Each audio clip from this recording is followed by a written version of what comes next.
ఏ పాప లేవు, నోటిఫికేషన్లు వచ్చినాయి. ఒక్కటి కూడా నీకు సరిపోయే జాబ్ లేదు, కానీ నేను నోటిఫికేషన్స్ పంపిస్తాను. సర్టిఫికేషన్స్ చేయాలి, ఇవి చేసావంటే నువ్వు ఎక్కడికో వెళ్ళిపోతావు. కానీ ఇవి నేను ఫ్రీగా ఇవ్వను, 899 కట్టి ప్రీమియం తీసుకో.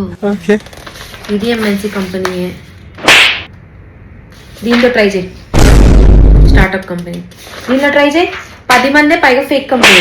నీ గురించి నీకు తెలియదు బ్రో.